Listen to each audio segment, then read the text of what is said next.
tayo ng Lomi in Dubai by Tito Pogs. Siyempre ating kailangan noodles. Kasi Lomi nga, kailangan ng noodles. 1/4 na baboy at ilang peraso squid balls. Gamit ako ng tuyo at saka oyster sauce para pa iba. 2 perasong karot, yung maliit lang. Kalahati na repolyo. Siyempre ang hindi mawala panggisa, ang sibuyas at ang partner niya ang bawang. Siyempre tapioca o cassava flour. Nahiwa ko natin repolyo at karot, hindi ko nilahat. Yan, nahiwa ko ng bawang at sibuyas. Umpisahan natin ang pagluto. Sindihan ng apoy, siyempre hindi maluto pag walang apoy. Tsaka maglagay ng kawali, hindi maluto pag walang kawali. Painitin. Gamit ako ng olive oil, healthy kahit hindi. Siyempre susuko ko mainit na. Yan, nilagay ko ng baboy. Ay, may konti lumay, tinanggal ko. Siyempre ayan, iprito natin. Ayan, naprito na. Dito tayo mag-isa ang bawang, siyempre sibuyas, hindi mawala. Haluin. Sabi ng Indiano, mikos-mikos. Ayan, haluin para di masunog. Kaya di maluto ang bawang at sibuyas. Yan, luto na. Siyempre lalagay natin squid balls para may konting prito ang ating squid balls. Ayan, haluin para di masunog. Pag nasunog, siradong mapait ang ating lume. Halo. Gagamit ako ng star margarine, lalagyan ko para may konti ibang lasa. Ayan, halo ng halo. Ayan, lasa ko yung luto na yan. Ayan, makasarap. Pwede na yan. Oyster sauce, lagay natin. Tansya lang, depende sa inyo kung gaano karami gusto nyo ilagay. Siyempre paprika para maiba ang ating lume, kakaibang lasa. Paprika, siyempre hindi mawala ang paminta. Lagyan ng paminta, isang dakot. Bahala kung gaano karaming gusto nyo.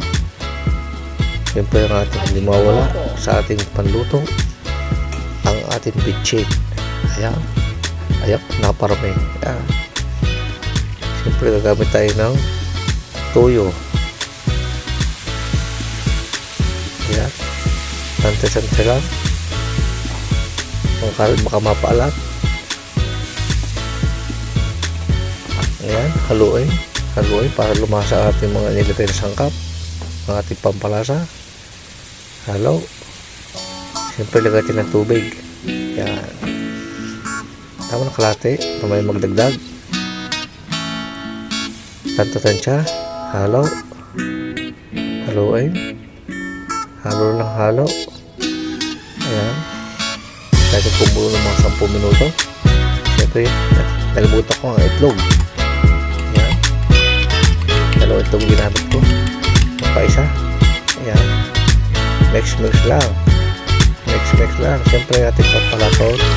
Yan na natin cassava flour, kunting corn flour, haluin. Ayan, pagluto na yan, lagay natin karot. Hindi ko nilat ang karot. Yan, isa lang ginamit ko, pwede na yan. Siyempre ihabang natin ang ating itlog. Ayan, haluin para hindi mabuo. Ayan, halo para hindi mabuo. Ayan, pwede na yan. Ayan, lagyan natin noodles, luto na eh. Ayan, ilahat ko na. Siyempre haluin. Halo baka tumigas. Halo lutik na eh. Masarap na. Ayan, tikman pa ulit. Ayan, pwede na siguro. Lagyan natin ang ating repolyo. Pa. Siyempre haluin. Halo. Ilang minuto, luto na. Ayan, luto iluluto natin Lumi in Dubai by Tito Pogs. Ayan. Tingnan nyo naman, ang sarap. Ay. Ayan. Gamit ako ng kalamansi para sa ating sasawan. Ayan. Nilagyan ko ng 5 pirasong sili. Ayan. Hindi ko talaga lambot to. Pepe at toyo hindi mawala. Ayan. Ayan. Ito na ating Lumi in Dubai by Tito Pogs. Kain tayo. Ayan. Tingnan nyo naman. Oh. Lumi in Dubai by Tito Pogs.